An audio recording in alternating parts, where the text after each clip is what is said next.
melestarikan nilai kearifan lokal melalui cerita rakyat. Adapun kompetensi inti, yang pertama, menghayati dan mengamalkan ajaran agama yang dianutnya.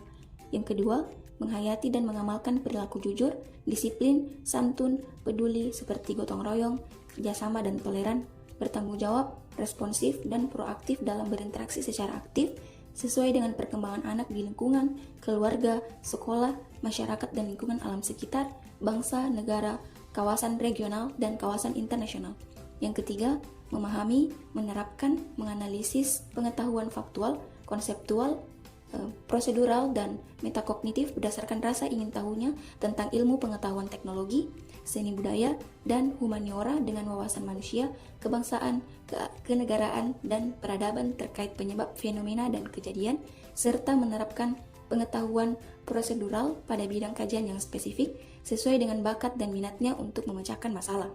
Yang keempat, mengelola, menalar, menyaji, dan mencipta dalam ranah konkret dan ranah abstrak terkait dengan pengembangan dari yang dipelajarinya di sekolah secara mandiri, serta bertindak secara efektif dan kreatif dan mampu menggunakan metode sesuai kaidah keilmuan.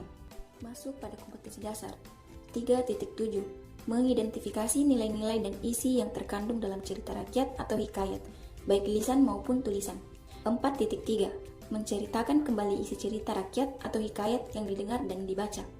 Masuk kepada materi pokok. Yang pertama, karakteristik hikayat. Yang kedua, isi hikayat. Dan yang ketiga, nilai-nilai dalam hikayat, baik moral, sosial, agama, budaya, dan pendidikan. Adapun tujuan pembelajaran diantaranya, yang pertama, mendata pokok-pokok isi, karakteristik, dan nilai-nilai dalam hikayat. Yang kedua, menyusun teks eksposisi berdasarkan pokok-pokok isi dan nilai-nilai dalam hikayat. Yang ketiga, mempresentasikan, menanggapi, dan merevisi teks yang telah disusun. Selanjutnya kita masuk pada materi melestarikan nilai kearifan lokal melalui cerita rakyat. Secara etimologi, istilah hikayat berasal dari bahasa Arab, yaitu haka, yang artinya menceritakan atau bercerita. Sementara menurut Kamus Besar Bahasa Indonesia atau KBBI, hikayat adalah karya sastra lama Melayu berbentuk prosa yang berisi cerita, undang-undang, dan silsilah bersifat rekaan, keagamaan, historis, biografis, atau gabungan sifat-sifat itu dibaca untuk pelipur lara, pembangkit semangat juang, atau sekedar untuk meramaikan pesta.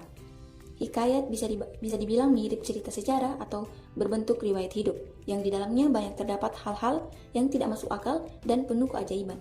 Dalam hikayat, kebanyakan kisahnya bercerita atau berakhir bahagia dan dimenangkan oleh tokoh yang baik sebagai tokoh utama atau pahlawan. Ciri-ciri atau karakteristik hikayat. Hikayat merupakan bagian dari prosa lama yang memiliki ciri-ciri sebagai berikut. Yang pertama, menggunakan bahasa Melayu lama. Yang kedua, pralogis, yaitu ceritanya kadang-kadang sulit diterima akal. Yang ketiga, istana sentries, yaitu pusat cerita berada di lingkungan istana. Yang keempat, anonim, maksudnya adalah prosa tersebut tidak jelas siapa pengarangnya. Yang kelima, statis, yaitu bersifat baku dan tetap. Yang keenam, menggunakan kata arkias, yaitu kata-kata yang kini tidak lazim digunakan, semisal kata sebermula, hatta, dan syahdan. Adapun unsur-unsur intrinsik hikayat. Hikayat dibangun oleh unsur intrinsik dan ekstrinsik. Unsur intrinsik adalah unsur pembangun cerita dari dalam, sedangkan unsur ekstrinsik adalah unsur pembangun cerita dari luar. Berikut ini unsur-unsur intrinsik dalam sebuah hikayat. Yang pertama, tema, merupakan gagasan yang mendasari cerita. Yang kedua, alur, merupakan jalinan peristiwa dalam cerita.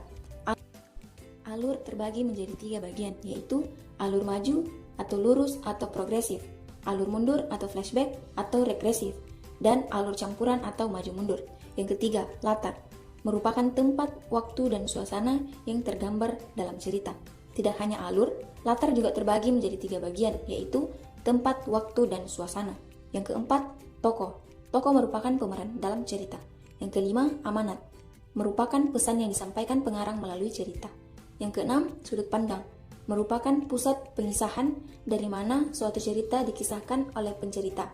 Dan yang ketujuh, gaya, berkaitan dengan bagaimana penulis menyajikan cerita menggunakan bahasa dan unsur-unsur keindahan lainnya.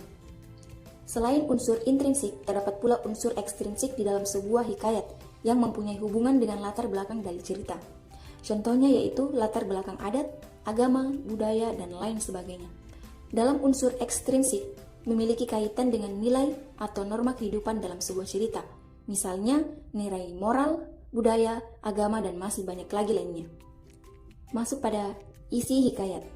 Untuk mengetahui isi hikayat, yaitu dengan cara menentukan siapa tokohnya, apa yang dilakukan, bagaimana ia melakukan, dengan siapa ia melakukan, di mana ia melakukan, apa hasil dari yang dilakukan, dan sebagainya. Atau bisa juga disebut sebagai 5W plus 1H. Nilai-nilai adalah tuntunan perilaku atau hidup seseorang. Oleh karena itu, nilai-nilai biasanya tampak pada karakter tokoh cerita tersebut. Adapun nilai-nilai dalam hikayat yang perlu diketahui, yang pertama, nilai moral, yang kedua, nilai sosial, yang ketiga, nilai agama, yang keempat, nilai pendidikan, dan yang terakhir, nilai budaya. Sekian penjelasan yang sempat saya paparkan, kurang dan lebihnya mohon dimaafkan. Wassalamualaikum warahmatullahi wabarakatuh.